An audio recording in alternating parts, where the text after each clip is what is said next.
Thanks for reviewing the information on this business. I thought I would make a quick video to go over 10 questions that I think you as a buyer should ask the seller when determining if this business is a good fit for you. Question number 1, why are you selling? You probably want to get a good sense of why the seller is selling. Are they burned out? Are they ready to retire? Is there a health concern? What's causing them to sell? That's important. Question number 2, what are the business's strengths and weaknesses? This is important for you as a buyer because the strengths and weaknesses of the business might be relevant to you because you could either cater to or augment those strengths and weaknesses based on your individual strengths and weaknesses as a potential business owner. You'll want to know what they're good at and you'll want to know what they're not so good at, so you can determine, can you fill those gaps and maybe increase the business. Question number 3, what skills does a new buyer need to have? This one's always relevant because if you're looking at a business, I'm making something up, let's say that you have worked as a restaurant chef. Well, that's your experience, that's the industry you know, but if you're looking at a business in a completely different industry, you need to know, do you have the aptitude, do you have the background, do you have the experience, do you have the knowledge to move over to a completely new industry? That's relevant because sometimes that can be done based on certain businesses, how easy they are to learn, how easy they are to get trained on, and for you to step in. But sometimes it's a challenge, right? If you're looking at a construction business, well, as a chef, as a restaurant owner, restaurant worker, maybe that's not necessarily the right fit because construction industries take licenses and have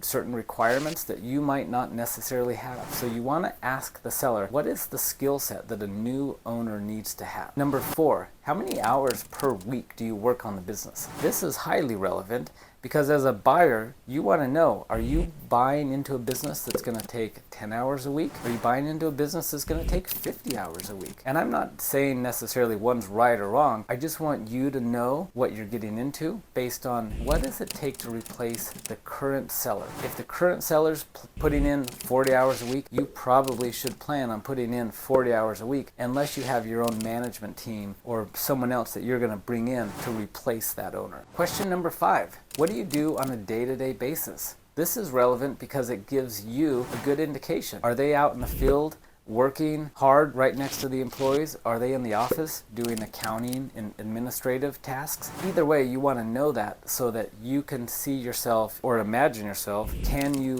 replace the owner and what they're doing as a day-to-day business operator? Question number 6, an important one. Can you validate the income?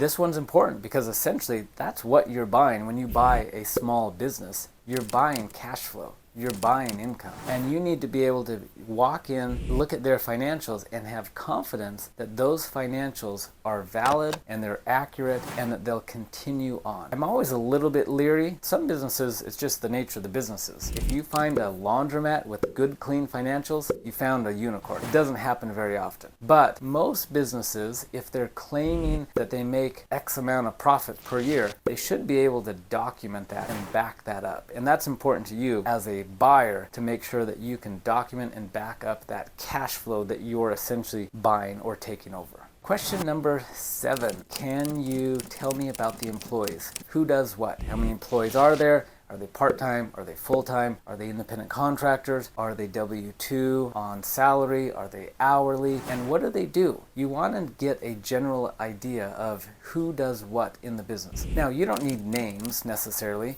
At least at this point, you don't need names, and you don't need to know all the confidential details of the employees, but you want to, as a high level, get a good sense for who runs the day-to-day operations. Is it all based on the seller, and he's the bottleneck of the business? He's the one that controls and directs everything? Or are there managers in place that help handle the day-to-day operations? Question number 8. This one's one of my favorite. How are you getting customers? How are you marketing? Do you have a database of past customers you're working with? Now, I sell a lot of businesses, and this question almost always shows a tremendous amount of unrealized potential. Most business owners get so caught up in the day-to-day whirlwind of running the business, they don't really have a good database of past customers that they're continuing to market to. They don't have a database of potential buyers or potential customers that they're working with and trying to nurture and trying to grow that brand reputation. They just get so caught up in the day-to-day operations. There is so much potential. When you find a business that isn't really doing a lot of marketing, isn't doing any type of marketing to past customers, they don't have any database where they're following up with customers, and you can really increase the business if you get in there and really get some good systems and processes and procedures in place from a marketing standpoint. That is a lot of unrealized potential, and that's essentially one of the reasons you're buying a business. Take over what they have, but don't just take it over, build upon it, improve upon it. And there are most businesses that do not have a great marketing system in place. Question number 9. Here's what I ask the seller. If your goal was to grow the business, what would you focus on? Ask them, if they had to double the business in the next, whatever it is, 2, 3, 5 years, what would they focus on? The seller can usually give you a pretty good indication of where unrealized potential is. Maybe they need another location. Maybe they need more staff.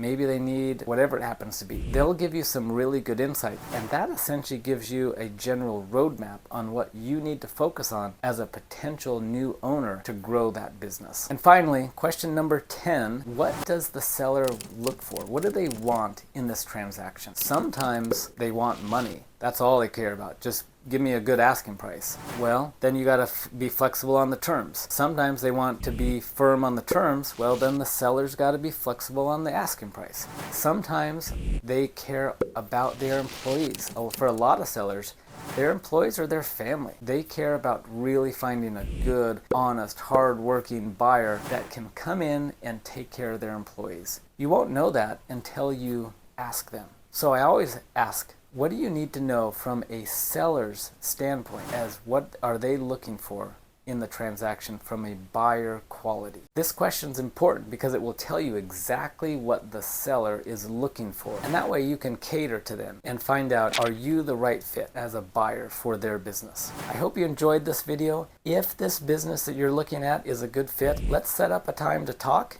and we'll continue the process. Thanks. I look forward to talking to you.